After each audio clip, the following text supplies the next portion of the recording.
정서 지능이 좀 떨어지는 사람이 있어요. 정말 왜 그러는지 잘 모르겠는데, 김대리 우리 퇴근하고 저녁 먹으러 갈래요? 그랬더니 지금 저 일하는 거 안 보여요? 이런 경우는 가정 안에도 많아요. 엄마 나 부반장 됐다? 그럼 바로 이렇게 물어봐요. 반장은 누군데? 세상을 굉장히 공격적으로 살고 굉장히 전투적이죠. 근데 이런 사람들은 자기가 되게 솔직하다고 표현하거든요. 그래서 이런 사람 주변에는 사람이 거의 없을 겁니다. 어떤 식으로 내가 그럼 이걸 대처를 해야 되냐? 꼭 싸울 필요 없단 말이에요. 그냥 지식인사이드 구독자 여러분 모두 반갑습니다. 저는 연세대학교 연구교수로 재직 중이고요. 많은 사람들을 상담하고 있는 상담심리사 이헌주라고 합니다.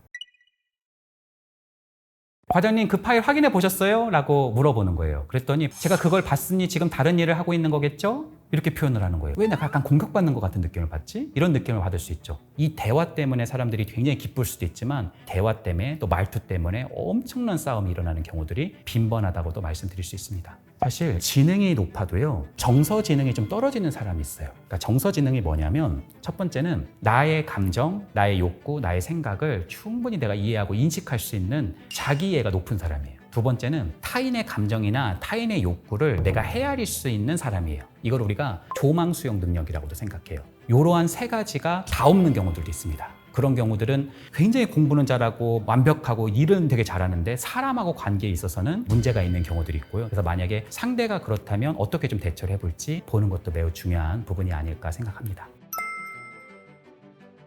여러 가지의 상대방을 화나게 하는 부분이 있을 수 있는데 욕설을 하는 것도 화나게 하죠. 근데요, 어떤 면에서는 상대를 은근하게 비난하거나 비교를 하거나 아니면은 내가 필터 없이 상대한테 계속 내가 뭐라고 막 쏟아붓거나 이런 모든 것들이 상대와 나 사이에 소위 장애물을 형성시킬 수 있거든요. 그것은 자기도 모르는 사이에 마치 암덩이처럼 조금씩 커가고 그 사람과 나 사이에 엄청난 단절을 초래합니다.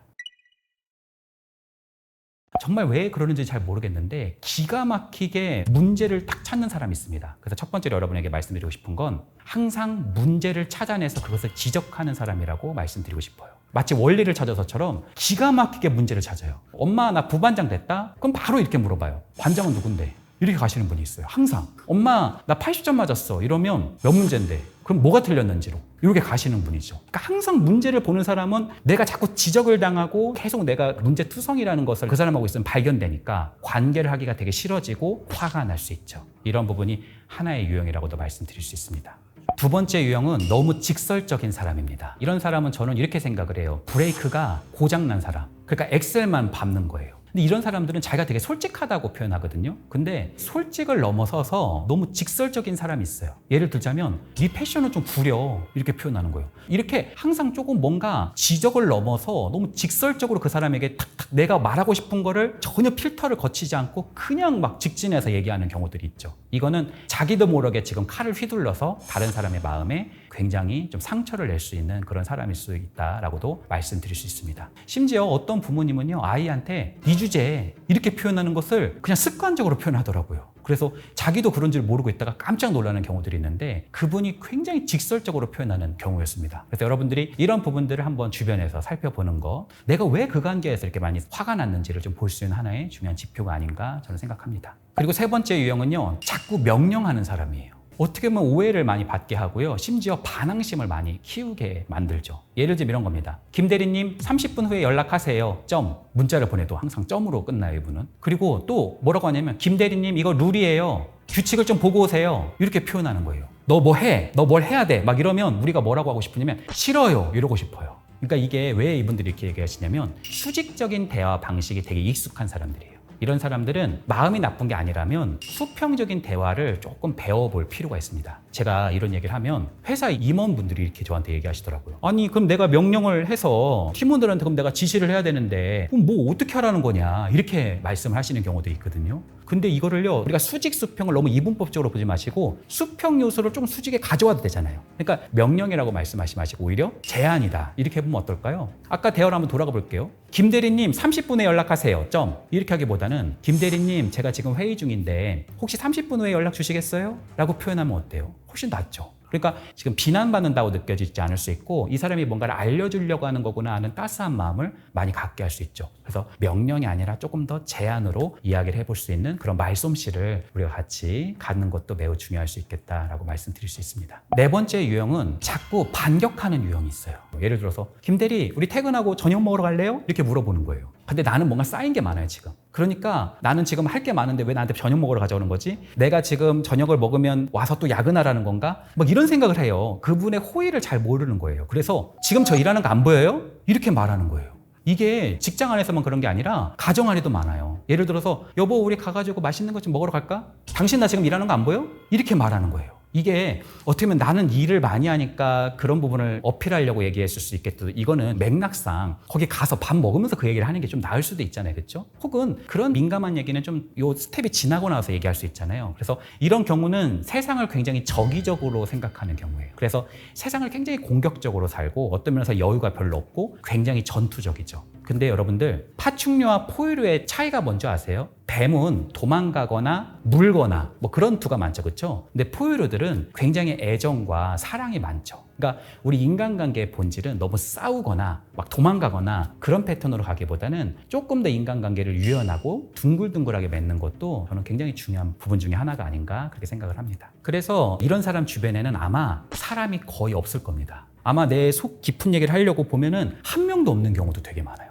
심지어 가족도 막 피하는 경우들이 많아요. 슬슬슬 피하는 거죠. 심지어 손절도 못해요. 왜냐면 공격받을까 봐. 근데 이제 전화를 하면 막 전화가 잘 안 받아지고 대화를 하면 자꾸 끊기고 만나면서 되게 외로워질 수 있겠죠. 이분들이 얘기를 해요. 자기가 그런 마음은 아니었는데 어떻게 해야 되냐. 어떤 말을 할 때는 그 사람의 말을 그냥 내가 바로 대응하지 마시고 그 말에 의도가 무엇이었는지를 한번 생각해 보시면 좋아요. 이 사람이 나한테 야근시키려고 지금 저녁 먹으러 가자고 한 건 아닐 수 있잖아요. 그 의도에 대한 부분을 내가 맞춰서 대화를 해보는 연습을 지금부터 해보는 것도 좋지 않을까 생각합니다. 만약에 나는 지금 그런 걸 되게 잘하는데 상대는 지금 그걸 거의 안 한다. 그러면 내가 무슨 말을 하면서 의도도 같이 얘기해 주세요. 여보 회사 잘 다녀왔어? 라고 얘기하는데 지금 비 오는 거 안 보여? 라고 했을 때 바로 화나서 이제 그걸로 가지 마시고 나는 당신이 그냥 잘 왔는지 안부 물어본 거야 라고 물어봐 주는 거예요. 그래서 내 의도를 건강하게 좀 표현해 보는 거, 어떤 면에서 너무 맞서려고 하지 마시고 내 의도가 무엇인지를 분명하게 말해 주는 것이 좀 더 나을 수 있겠다라고도 말씀드리고 싶네요.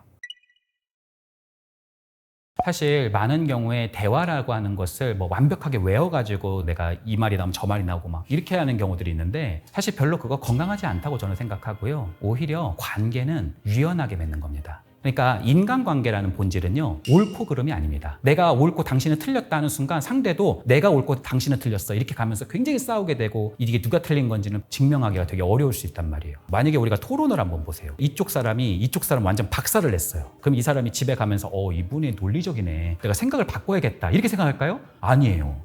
내가 그때 그 말을 했었어야 되는데 내가 진짜 더 열받네 그러면서 막 잠이 안 오고 그 모멸감에 찰 거예요. 사람은 이성적 동물이라기보다는 굉장히 감정적인 동물입니다. 그래서 내가 화를 낼 때 나도 막 화로 박치게 해서 너도 한 방 나도 한 방 이렇게 가기보다는 관계는 유연하게 맺는 게 훨씬 더 중요하다. 저는 은유를 쓸 때 이런 표현을 써요. 여러분, 저는요 고목나무보다는 갈대가 인간관계에서 훨씬 더 가깝다고 생각합니다. 그게 뭐냐면 바람이 확 불 때 그거에 그냥 맞서가지고 나는 꼿꼿이 이 바람을 내가 다 이기겠다 이러면은 태풍 오면 꺾이거든요. 꺾이면 회복이 안 되고요. 그러니까 너무 이렇게 가시는 것보다는 이 바람이 나를 지금 공격하려고 가는 게 아니라 걔도 그냥 가는 중이에요. 그거를 막 내가 붙들고 앉아서 꼭 싸울 필요 없단 말이에요. 그냥 보내주는 것도 되게 괜찮죠. 근데 어떤 분이 이렇게 얘기하시더라고요. 갈대는 줏대가 없지 않냐. 아닙니다. 갈대는 뿌리가 있잖아요. 뿌리는 흔들리는 게 아니에요. 그러니까 뿌리는 두 대, 인간관계는 굉장히 유연하게 그럴 수 있죠, 맞아요 라고 해서 유연관계는 넘어가 줄 수 있는 토대가 굉장히 중요할 수 있겠다. 그래서 여러분들이 너무 그걸 붙어가지고 뭔가 다 이렇게 해보려고 한다기보다는 어떤 면에서는 너무 파괴적인 사람이 있다 하더라도 그게 그 사람이 이슈일 수 있으니까 여러분들이 나를 좀 지키고 또 내가 인간관계를 하는 사람이라고 한다 하더라도 조금 더 유연하고 건강하게 맺는 것이 좀 더 나을 수 있겠다라고도 말씀드릴 수 있겠네요.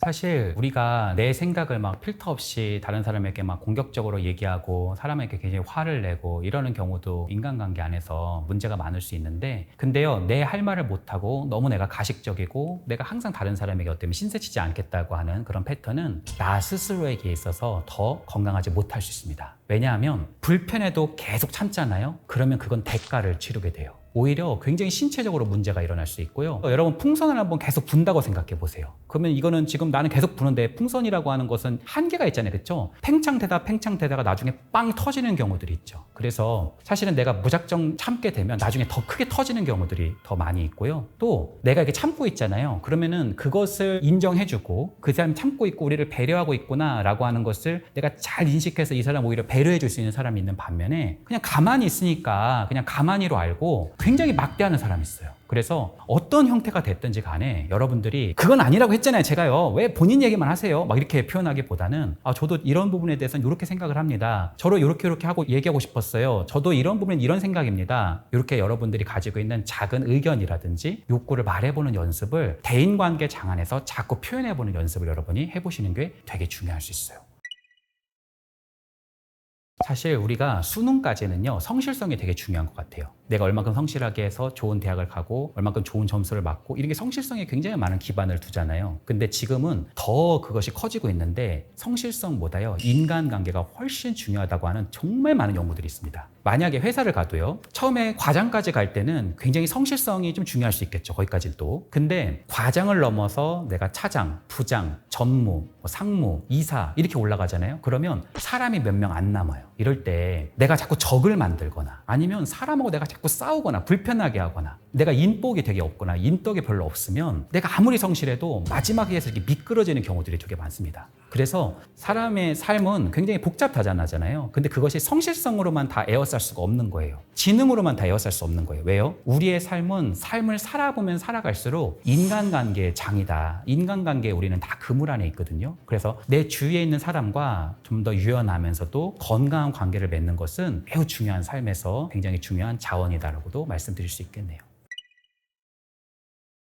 우리가 아까까지는 말을 굉장히 많이 봤잖아요. 그렇죠? 그런 것들은 굉장히 비호감을 형성시킬 수 있겠죠. 근데 여러분 아세요? 비언어가 70% 이상입니다. 언어보다 비언어가 더 커요. 그래서 저희 상담사들은요, 감독이라고 해서 슈퍼비전이라는 걸 받는 게 있는데 이렇게 말만 했던 거를 풀어오는 세션이 있기도 하지만 전체적인 상담 과정을 녹화를 해가지고 그거를 행동까지 다 보게 하는 세션까지도 있습니다. 그럴 때요, 나오는 굉장히 비호감을 형성하는 몇 가지 행동을 한번 제가 말씀드려 볼게요. 첫 번째는 팔짱을 끼고 있는 거예요. 이런 분들이 자기가 팔짱 낀지를 잘 모르고 그랬다 하더라고요. 그리고 이 팔짱을 끼시는 분들이 또 어떻게 가시냐면 주머니에 손도 이렇게 넣어요. 이렇게 하고 들으시는 경우들도 많고요. 심지어 주머니에 손 넣고 다리를 막 떱니다. 이렇게 하면서 들으시는 경우들이 있거든요. 그리고 눈을 안 마주치는 경우가 되게 많아요. 말은 되게 공감적으로 하는데 눈을 안 마주치면서 하면 상대가 내가 되게 무시받는다는 느낌을 받을 수 있거든요. 심지어 이분이 핸드폰을 자꾸 받습니다. 우리 사회에서 핸드폰이 필요하죠. 그래서 어쩔 수 없는 경우에는 핸드폰을 받아야 되는 경우들이 있죠. 근데 관계는 단 30분을 만나더라도 최대한 집중해서 만나는 게 되게 중요할 수 있습니다. 그래서 내가 계속 전화를 하는데 끊고 또 얘기하려는데 또 전화가 오고 이러면 상대가 말은 괜찮다고 하는데 진짜 왜 이러지? 약간 이런 느낌을 받을 수 있어요. 그럼 우리가 이걸 종합해보면 주머니에 손 넣고 여기다 이렇게 팔짱 끼고 다른 데 보면서 다리 떨면서 전화하는 거, 이거는 어떻게 보면 가장 안 하는 행동이 되어야 되겠죠. 그래서 여러분들이 혹시 내가 이 중에 하나라도 좀 속해 있지 않는가, 내가 만약에 상대한테 되게 비호감이 있었다면 상대의 어떤 패턴 중에 그런 부분이 있지는 않은가, 이런 부분을 한번 점검해 보는 것도 매우 중요한 요소가 아닌가 생각합니다. 저는 인간관계의 본질은 진실성이라고 생각합니다. 그래서 여러분들이 이 관계를 맺고 나갈 때 뭔가 이거는 옳고 그름이다, 아니면 무조건 참는 거다, 아니면 뭔가 센 거는 나도 한 방이면 너도 한 방 먹어라, 이런 게 아니라 진실하면서도 유연하게 내 건강하게 의사표현을 해보고 또 상대 의견을 내가 경청해 볼 수 있는 연습, 더 나아가서 말과 행동이 일치되게 상대방과 내가 상호작용할 수 있는 연습을 조금씩 점진적으로 이것을 하다 보면 내 관계 안에서 사람이 조금씩 많아지고 조금 더 비호감이 호감형으로 바뀌고 좀 관계 안에서 서운함이 풀릴 수 있는 그런 토대가 형성될 수 있으리라고 믿습니다.